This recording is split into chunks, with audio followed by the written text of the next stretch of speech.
Assalamualaikum warahmatullahi wabarakatuh. Tabi pun, bagaimana kabarnya anak-anak hari ini? Semoga kita sehat selalu ya. Hari ini kita akan belajar pelajaran tematik muatan SPDP dan PPKN. Pertama yang kita akan bahas adalah pementasan tari. Hal-hal apa saja yang harus diperhatikan saat pementasan tari? Pementasan adalah kegiatan yang menampilkan sesuatu karya seni yang bertujuan untuk menghibur penonton.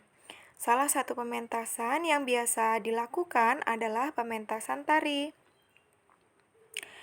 Nah, apa saja sih yang harus kita perhatikan saat mementaskan sebuah tarian? Yang pertama adalah gerakan-gerakan dasar tari, yaitu harus dihafalkan dengan baik supaya saat menampilkan tari kita bisa lebih ekspresif untuk menampilkan tari tersebut. Yang selanjutnya adalah kelengkapan tari. Kelengkapan tari harus dipersiapkan dengan cermat, misalnya kostum dan alat yang diperlukan untuk menari. Hal yang perlu diperhatikan saat menari. Yang pertama adalah gerakan dan teknik menari. Semua gerakan saat menari harus sesuai dengan ketentuan tarian. Nah, sikap tubuh juga sesuai dengan tarian yang dibawakan. Selanjutnya, gerakan yang dibawakan juga harus sesuai dengan irama pengiring. Selanjutnya, gerakan yang dibawakan sesuai dengan tempo tarian, sehingga tarian bisa menghasilkan tarian yang harmonis.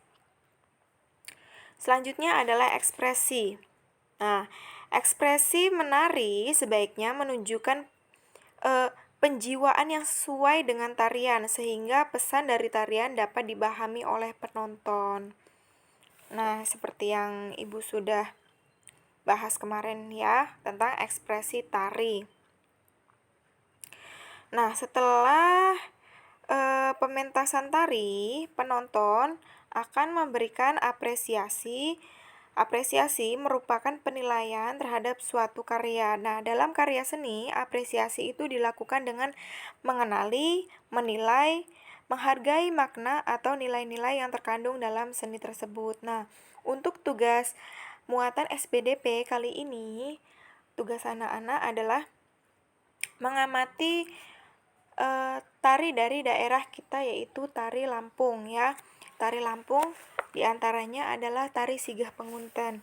Nah, dari Sigah Pengunten kita diminta untuk mengapresiasi, menilai dan menghargai makna dari nilai-nilai yang terkandung dalam seni tari tersebut. Maka dari lagu Sigah Pengunten, silakan anak-anak dicari sumbernya, boleh dicari lewat internet mengenai apa sih yang ditunjukkan, apa sih pesan moral yang diberikan, atau apa sih tujuan dari yang biasanya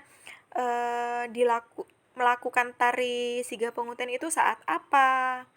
Nah, pesannya apa gitu ya untuk tugas muatan SBDP. Selanjutnya kita masuk ke keragaman permainan tradisional yang ada di Indonesia.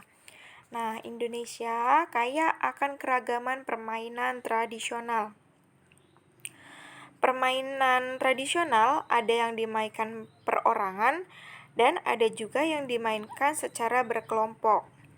Permainan tradisional perorangan diantaranya ada engklek, egrang, gasing, dan layang-layang. Dan permainan tradisional berkelompok diantaranya ada betengan dan ular naga.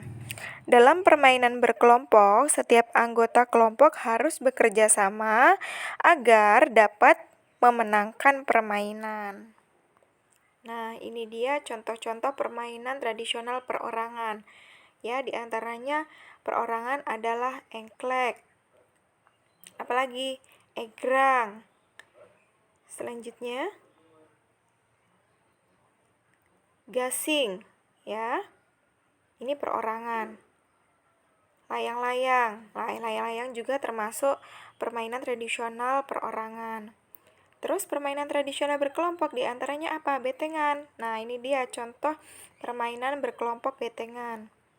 Selanjutnya adalah ular naga. Nah, ular naga nggak mungkin ya anak-anak dimainkan sendiri. Jadi ular naga adalah permainan kelompok. Jadi kita harus bekerja sama agar dapat memenangkan permainan. Manfaat memainkan permainan tradisional diantaranya 1. Melestarikan budaya bangsa Indonesia. 2. Berolahraga sambil bermain. Berolahraga menyehatkan tubuh ya nak, dan bermain membuat hati kita menjadi lebih gembira. Yang ketiga, melatih kesabaran. Misalnya bermain secara bergantian. Keempat, melatih bekerja sama saat bermain secara berkelompok. Yang kelima, bersikap sportif, ya, yaitu kita harus berlapang dada saat kalah bermain dan juga tidak sombong saat kita memenangkan dalam permainan tersebut, dan juga kita tidak boleh bermain secara curang. Nah, untuk tugas permainan tradisional, silakan anak-anak mengerjakan 4 soal. Nanti Ibu akan kirimkan soal tersebut via grup WhatsApp ya. Jangan lupa anak-anak untuk mematuhi protokol kesehatan dengan 5M. Berdoa sebelum dan sesudah belajar, dan juga berterima kasih kepada wali kalian yang sudah menemani kalian belajar di rumah. Terima kasih. Wassalamualaikum warahmatullahi wabarakatuh.